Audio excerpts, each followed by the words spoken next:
So in this video, we're going to be looking at parallel and perpendicular lines, which, as you recall, is a geometry topic, but now we're also going to apply it in the coordinate plane.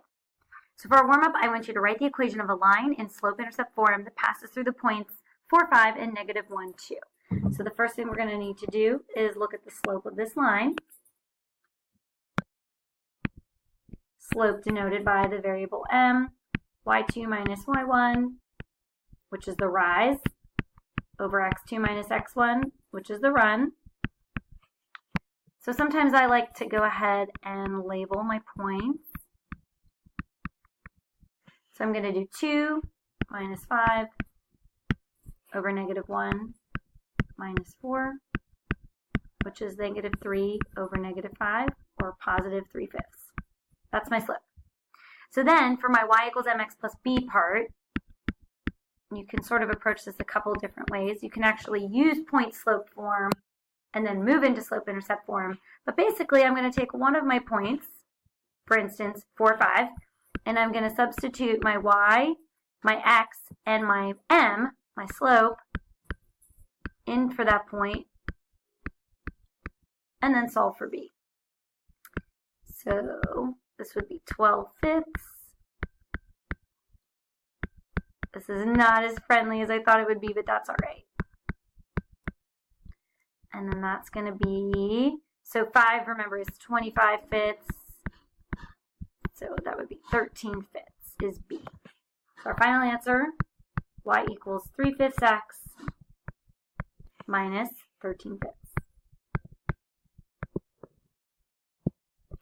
And since we're going into coordinate geometry, I just wanted to do that little exercise to remind you that if we have 2 points on a line, we can determine its equation by finding the slope and the y-intercept.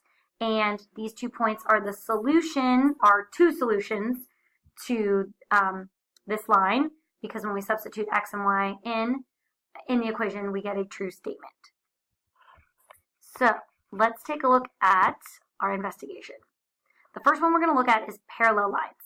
So I'm going to flip to a sketchpad sketch, and I want you to record the measure of angle CEA and also the slopes of line AB and the slope of line CD.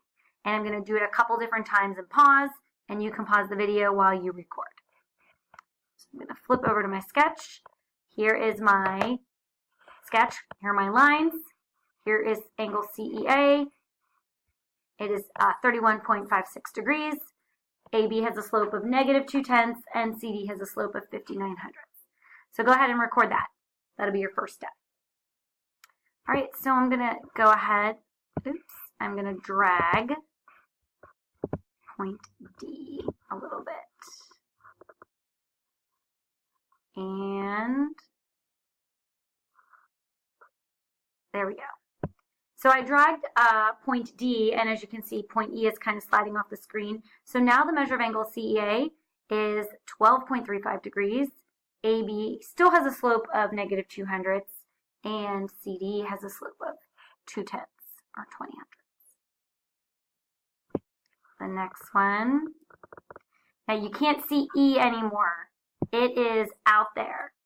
Now it has, the angle has a measure of 3.92 degrees. AB has a slope of still negative 2/100 because I haven't drawn anything there. And the slope of CD is 5/100.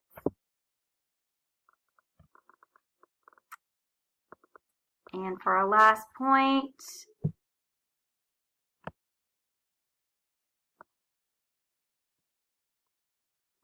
that's it. So for our last point, the measure of angle CEA is 0.1 degrees, which is almost 0. And if we look, our lines have the same slope. So let's go back. Hopefully you've recorded that in here. And I want you to pause the video, answer the questions, and then restart the video. So what do we notice about the lines as the measure of angle CEA and as the measure of angle CEA approaches 0? I should say, just approaches 0. So the lines were becoming closer to parallel, right? And what did we notice about the slopes? they were closer to the same value.